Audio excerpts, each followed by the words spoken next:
Hey everybody, it's Miss Cole, and as maybe you can guess, this is going to be my last video filmed at school this year.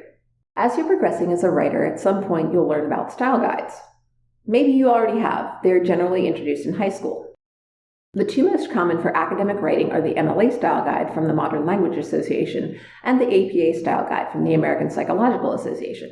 This is not the same as AP Style, which is not so much a formatting guide as guidelines for journalistic writing created by the Associated Press. There's also Chicago and Turabian Style, which are very similar, the Council of Science Editors Documentation Style, the American Medical Association Style, Blue Book 101, the Linguistic Society of America's Unified Style Sheet, and several others. But MLA and APA formats are the most widely used. Because I teach English and, like most of the humanities, literature and language courses use MLA style, this video series is going to focus on some of the particulars of MLA. But before we get to that, I want to address a question that many, if not most, students have when they are introduced to the concept of standardized formatting for document setup and references. Why do we have to do this? This question is actually two concerns that are intermingled. The first is, what is the purpose of having style guides? Why do they exist? Now, contrary to what may be popular opinion, it is not so that your instructors have one more thing that they can dock you points for messing up. And believe me when I say that I speak from personal experience on this. Did you know that in APA style you give a heading to the conclusion, but not to the introduction? Well, I didn't. Not until I got docked 8 percentage points for having the word introduction above my introduction. The key is that there really are reasons for all of these fiddly little rules. They create consistency within the discipline, which is the answer you'll find if you read various articles about style manuals. All of these rules help readers navigate a text that, even when hopefully well written, may tackle challenging concepts and unfamiliar information. You don't have to label an introduction in an academic paper for APA style because it's the first thing the reader encounters. However, APA style does require students to label the conclusion because that sets it apart from the body of the essay. This becomes especially important with research, both primary research in which the authors have conducted some kind of experiment or study or survey and are reporting on the results, as well as secondary research in which the authors are using information from previously published articles to support the thesis they're making in their own work. Let's say you've been assigned to write an essay in support of school dress codes, and one of your supporting points is dress codes help students focus on their studies. The thing is, while that may seem painfully obvious to you, any responsible reader, such as, hopefully, your instructor, is going to look at that and think, oh really? Says who?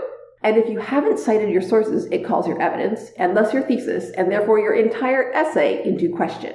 Because while, again, hopefully, you would never dream of sinking to the depths of such intellectual dishonesty, there actually are people who have done that. An article published in the academic journal Science claimed to have performed a study that examined the effects of gay and straight canvassers' attempts to get voters to support same-sex marriage. The reported results were that while both groups had strong results at first, follow-up surveys with the voters showed that only the gay canvassers' efforts had an effect that lasted, and more significantly, that those voters had also shifted the opinions of others in their households. This article made international headlines, possibly because it seemed to contradict a significant amount of prior research that had demonstrated that confronting people about strongly held beliefs tends to cause a defensive reaction, leading them to tightening that hold on those beliefs rather than to changing their mind on the issue.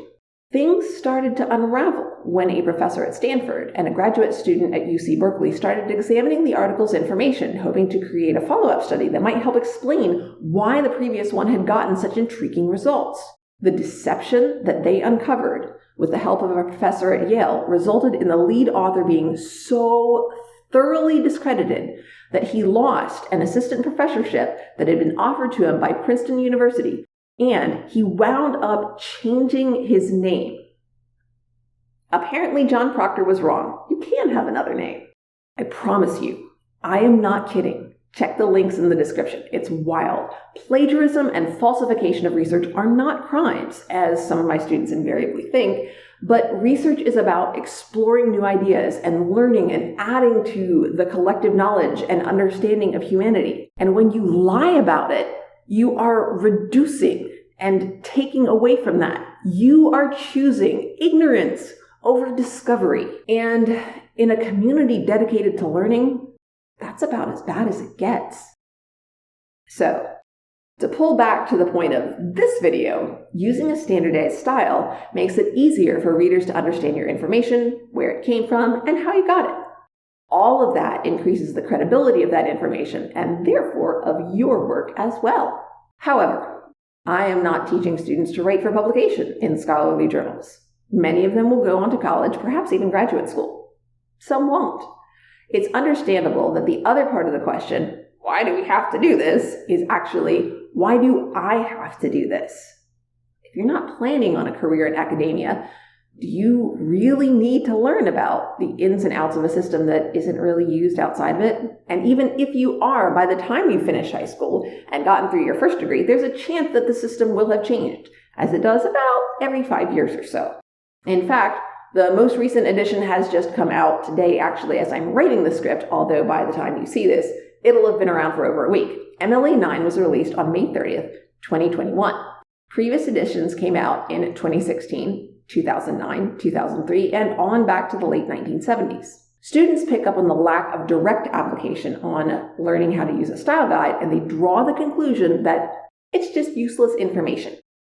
Apparently, growing up makes you unreasonable, and that's the only reason that we're making them learn things like algebra or frog dissection. But while many of them won't live lives in which they perform those exact tasks regularly, the underlying skills often apply in much broader contexts. Dissection requires attention to detail, patience, and small motor coordination.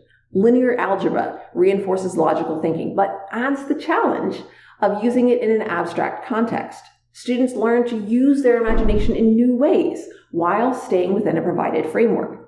This builds problem-solving skills and prepares students to respond effectively to unfamiliar situations. As Adam Hrunkowski points out, mathematics is about playing with ideas.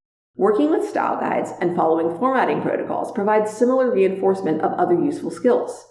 I see variations on this meme on my social media feeds pretty regularly. So I reference that idea when I introduce MLA style to my students. I tell them that they don't have to and shouldn't memorize the tax code in order to file their taxes. The way that they file is almost certainly going to change throughout their lives as they get different jobs, or have children, or marry, or move, or start a business. In addition, the tax code changes pretty often, even more so than MLA does. As a result, filing your taxes accurately is mostly about finding the information that you need, your W-2s, 1099s, etc., in order to do so, and following a set of detailed directions. These directions are available for free at public libraries and other government buildings, as well as online. Just like when you have to use MLA format, in order to file your taxes correctly, you have to identify the appropriate context, follow the guidelines, making sure to incorporate the relevant information in the specified manner, and, of course, check your work. I don't give my students tests on MLA format. I just have them use it in their assignments. Of course, I provide them with instruction. Together, we practice setting up documents and creating works cited entries and in-text citations before I have students work on it independently. I also make sure that they know about some of the resources they can use to help them. The online writing support from Purdue University, Purdue OWL, is one of the best known, but there are many different supports available. I do stay away from sites like EasyBib, as students seem to find it difficult to resist the temptation to just drop a URL into the citation generator and accept whatever it spits out without bothering to check any of it. Kind of goes against the whole learning to pay attention to details thing.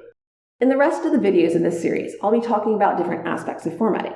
But the most important concept that I'd like you to take away from this is that it's not as much about knowing how wide the document margins should be as it is about finding information, following directions, and paying attention to details. Those are skills that will be helpful in many different areas of your life. And also, they'll help you get a better grade in English class. Bye for now, everybody.